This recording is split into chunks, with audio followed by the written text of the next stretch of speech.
to toss the cookie right as they're getting towards the mat. There, I tossed it. She still turned around and looked at me though. So I'm kind of showing this, I want to show you in real time like how this looks when the dogs are doing something that we'd rather they didn't do, so we can also show you how to correct that. Okay, so she's going to have her weight at the mat. And then when I give my cue, I say it kind of softly and quietly because I want her to come forward in a slower pace. I don't want her bolting through. So if you do agility or you do any other kind of sports and you have like a ready cue, you don't want to use that with the cavalettis because it's going to just rev them up and make them want to bolt through it a lot faster. So I'm going to have her weight on the mat. Then I'm going to back away, having her wait, and then ask her quietly to go through. There we go. Just make sure your dog is comfortable being on the surface and that you do what you can to make sure it's not slippery. So I have a piece of yoga mat here on the climb tables because they do tend to be a little bit slick. So I'm going to lean in. I know she wants to give me a paw. I'm going to put my hands on either side of her shoulders, and I'm pushing until I feel resistance. It's a very subtle, slow move. Come here, Kim. It's a subtle, slow move. Yes, good girl.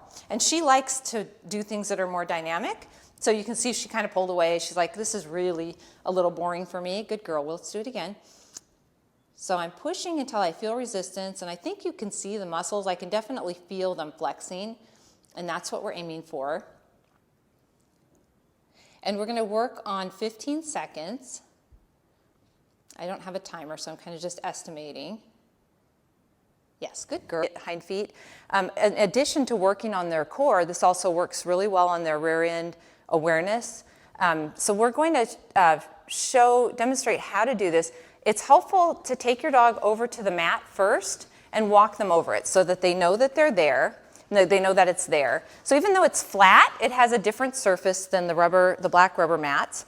So we're going to have her walk forward until her rear end is right at the cones. You don't need to use cones. You can estimate your 5 feet, but I was just doing that because it's a nice visual for the video. Come forward. Ready? Go back. Back, hind feet.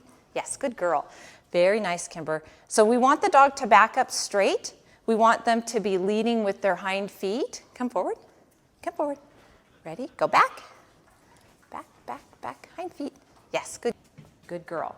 So I'm going to have Kimber give me her paw while she's standing. I'm going to keep my hand about shoulder level. So she's just going to lift her paw up and stretch it slightly forward. Yes, good girl.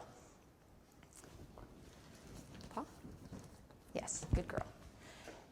It doesn't have to be, it should not be an extreme movement, and she doesn't have to hold it for a long time. Yes, the exercise is her lifting her leg up.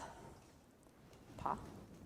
Yes, and we want to make sure we keep our hand in line with their shoulder. She's in front of me, and we're going to sidestep, sidestep, sidestep, sidestep, and we don't need to go fast. We're just going to go slow. Now this direction is the one where she tends to want to put her rear end into heel position. So I'm just going to put the treat in front of her nose, and then we're going to walk, sidestep, sidestep, yes. So I have my leg kind of parallel to her shoulder and walking into it, and that helps keep her straight because it's now a different exercise than trying to get into heel position. Come here, touch. Yes, good girl.